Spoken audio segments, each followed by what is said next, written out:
আজকে আমি আপনাদের সাথে শেয়ার করব খুবই সহজ রেসিপিতে আমড়ার আচার। এভাবে আস্ত আমড়ার আচার তৈরি করে আপনারা দীর্ঘ সময় সংরক্ষণ করে রাখতে পারেন আর যখন ইচ্ছে তখনই বের করে খেয়ে নিতে পারেন। বাসায় যখন হুটহাট করে খিচুড়ি রান্না হবে, খিচুড়ির সাথে কিন্তু আচার খেতে খুবই ভালো লাগে। তাছাড়া যখন সকালের নাস্তায় বিভিন্ন রকমের পরোটা তৈরি করা হয় তখন কিন্তু পরোটার সাথে আচারটা খেতে খুবই ভালো লাগে। আচার তৈরি করার জন্য আমি প্রথমেই নিয়ে নিলাম 1 কেজি আমড়া। সবগুলো আমড়ার খোসা ছাড়িয়ে নিয়ে এভাবে আমড়াগুলোকে কুচি কুচি করে পলে নিব। এতে করে আমড়াগুলোর ভেতর পর্যন্ত মশলা পৌঁছাবে আর আচারটা খেতে খুবই ভালো লাগবে। আপনারা এই কাজটা ছুরি অথবা বটি দিয়ে খুব সহজেই করে নিতে পারেন।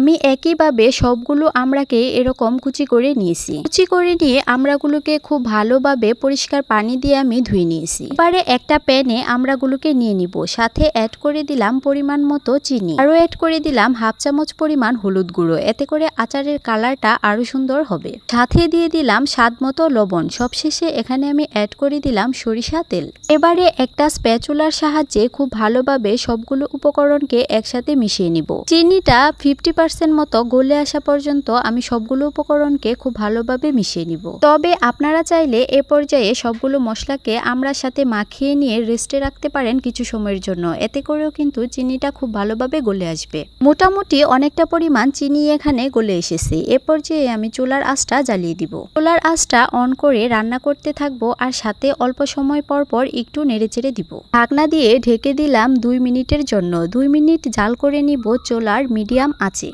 চলে এলাম 2 মিনিট পর। 2 মিনিট পর ঢাকনা উঠিয়ে আবারও নেড়েচেড়ে দিব। এভাবে 2 মিনিট করে আমি এখানে মোটামুটি 4 মিনিট মতো ঢাকনা দিয়ে ঢেকে জাল করে নিয়েছি। এতে করে আমড়ার ভিতরে থাকা অধিকাংশ পরিমাণ পানি বের হয়ে আসবে আর পানিটা মোটামুটি অনেকটা শুকিয়ে আসবে। টোটাল 4 মিনিট জাল করার পর যখন আমড়ার কালারটা একটু চেঞ্জ হয়ে আসবে তখন এখানে আমি অ্যাড করে দিব মেজারমেন্ট কাপে 1 কাপ পরিমাণ পানি। আমি হালকা আঁচে আমড়াগুলোকে সেদ্ধ করে নেব, তাই এখানে 1 কাপ পরিমাণ পানি ব্যবহার করেছি। তবে আপনারা এখানে চাইলে পানির পরিমাণটা একটু বাড়িয়ে পানির পরিমাণটা বাড়িয়ে দিয়েও কিন্তু আমড়াগুলোকে সেদ্ধ করে নিতে পারেন। ঝালের জন্য আমি এখানে অ্যাড করে দিলাম 1.5 চামচ পরিমাণ শুকনো মরিচের গুঁড়ো। এতে করে আচার খাওয়ার সময় একটু ঝাল ঝাল লাগবে আর আচারের টেস্টটাও খুব ভালো লাগবে। তবে আপনারা যখন আমড়ার আচার তৈরি করবেন তখন অবশ্যই খেয়াল রাখবেন যে আমড়াগুলো খেতে বেশি টক নাকি একটু মিষ্টি মিষ্টি হয়। টক আমড়া দিয়ে আপনারা যদি আচার তৈরি করেন তাহলে সেক্ষেত্রে চিনির পরিমাণটা একটু বাড়িয়ে দিতে হবে। আর আমরা যদি খেতে মিষ্টি হয় তাহলে কিন্তু চিনির পরিমাণটা অনেকটাই কম ব্যবহার করতে হয়। এটা টোটালি ডিপেন্ড করে আমরা টেস্টের উপর। 5 মিনিট মতো জাল করে নিয়ে আমি এখানে অ্যাড করে দিলাম 1 চামচ পরিমাণ আস্ত পাঁচফোড়ন। সাথে দিয়ে দিলাম 2 চামচ পরিমাণ পাঁচফোড়নের পাউডার।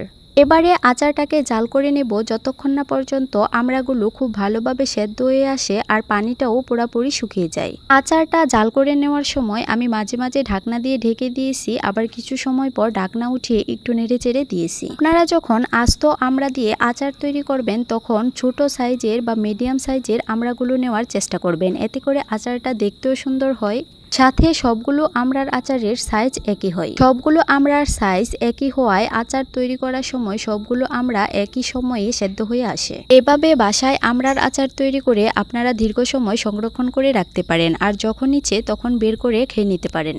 আর এভাবে যদি আপনারা আমড়ার আচার তৈরি করেন তাহলে আচারের ভেতর পর্যন্ত মশলা পৌঁছাবে আর আচারটাও খেতে কিন্তু খুবই ভালো লাগবে।